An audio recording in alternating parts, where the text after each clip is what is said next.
Très bien. Connexion. Mais donc, bonjour à tous et à toutes. Avant toute chose, je tenais à remercier les organisateurs de cette journée pour nous permettre d'être là aujourd'hui. Donc, le sujet de mon thème de mémoire est le suivant. Quel est l'impact de la réadaptation pulmonaire sur l'équilibre des patients atteints de BPCO? Alors, la bronchopneumopathie chronique obstructive, ou BPCO, est une pathologie respiratoire qui fait partie aujourd'hui des 3 premières causes de décès dans le monde.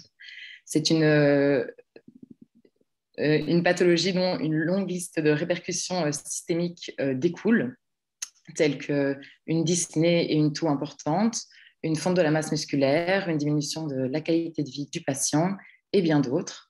Toutes sortes de symptômes qui amènent petit à petit chaque patient vers vers une spirale de déconditionnement qui mène le patient vers un état d'invalidité, de dépendance et de dépression. Alors, pour pallier à l'évolution de ces symptômes, la réadaptation pulmonaire constitue l'élément central de la prise en charge des patients BPCO.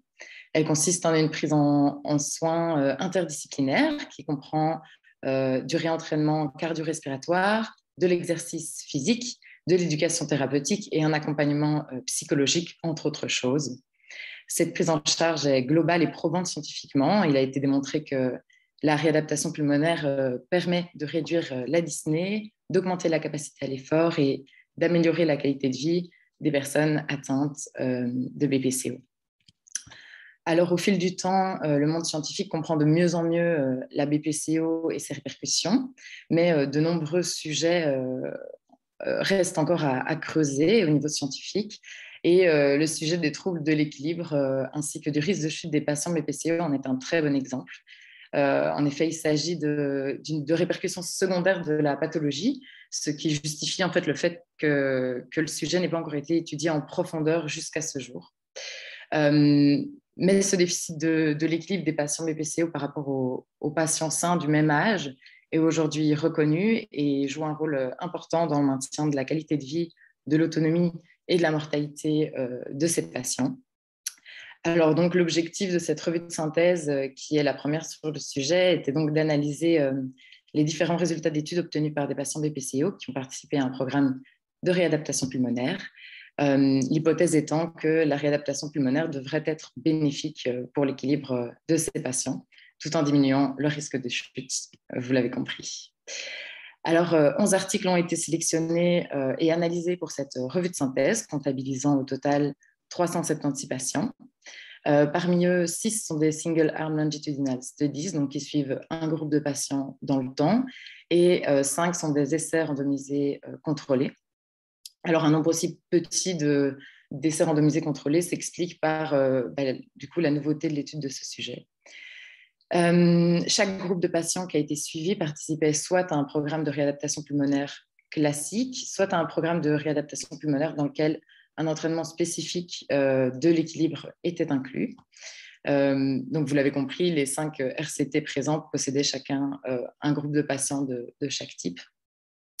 Et bien que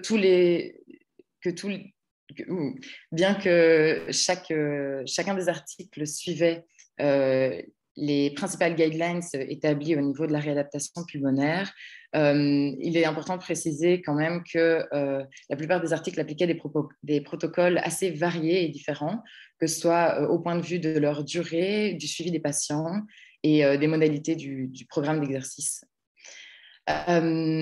Au final, les données de chaque groupe ont été récupérées et analysées en intra- et en intergroupe pour enfin obtenir des résultats qui ont révélé certaines belles différences cliniques significatives.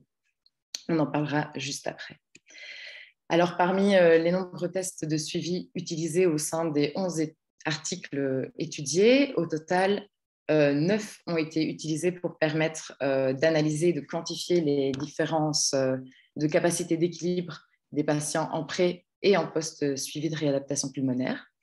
De ces 9 tests, 4 n'ayant été utilisés que dans un seul article chacun, ont été volontairement exclus de l'analyse car considérés comme non représentatifs pour tirer des conclusions de leurs résultats.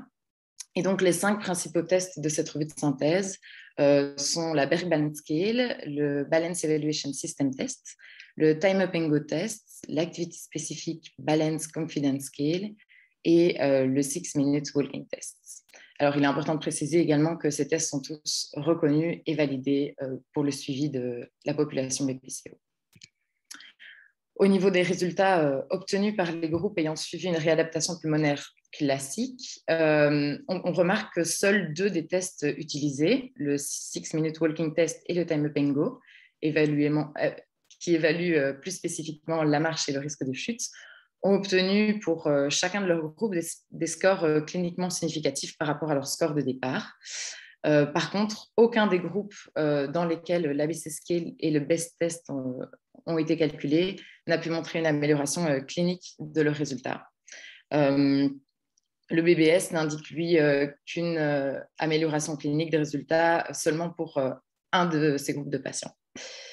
Alors, malgré ces résultats un petit peu divergents, la plupart des articles soutiennent l'intérêt et l'utilité de la réadaptation pulmonaire dans la diminution des troubles de l'équilibre. Mais bien sûr, d'autres études sur le sujet, avec peut-être 2 plus grands échantillons, permettraient de venir confirmer ou d'infirmer l'hypothèse de ce travail. Alors, par contre, les résultats des groupes ayant participé à un programme de revalidation pulmonaire comprenant un travail d'équilibre indiquent, eux, un nombre important de différences cliniquement significatives. En effet, on peut voir que chaque groupe pour lequel un test spécifique de l'équilibre a été réalisé a progressé de manière cliniquement significative du coup au niveau de ses capacités d'équilibre. Et chacun des articles étudiés, tous les articles sont d'accord pour dire que l'ajout de cette composante spécifique de travail d'équilibre au programme de réadaptation pulmonaire est utile et faisable. Alors, seul l'ABC Scale n'a pu présenter qu'une moitié de progression clinique au sein des groupes qu'elle testait, ce qui pourrait éventuellement signifier que la rééducation pulmonaire n'a peut-être pas d'effet sur la confiance en l'équilibre, malgré le fait qu'elle améliore cet équilibre. Alors, c'est une piste qu'une fois de plus, il faudrait creuser avec des études complémentaires, mais ça pourrait être une piste intéressante à étudier. Alors, en conclusion, même si l'hypothèse de départ de mon travail n'a pas été confirmée, elle est néanmoins totalement justifiée. Le sujet a besoin de continuer à être étudié afin que les conclusions de cette revue de synthèse puissent être confirmées. Cependant, la réadaptation pulmonaire semble être un traitement très prometteur concernant les troubles de l'équilibre chez les patients BPCO. Et surtout, il est certain que l'ajout d'un travail spécifique à l'équilibre au sein d'un programme de réadaptation pulmonaire classique est faisable, utile et essentiel pour de réels progrès cliniques chez nos patients.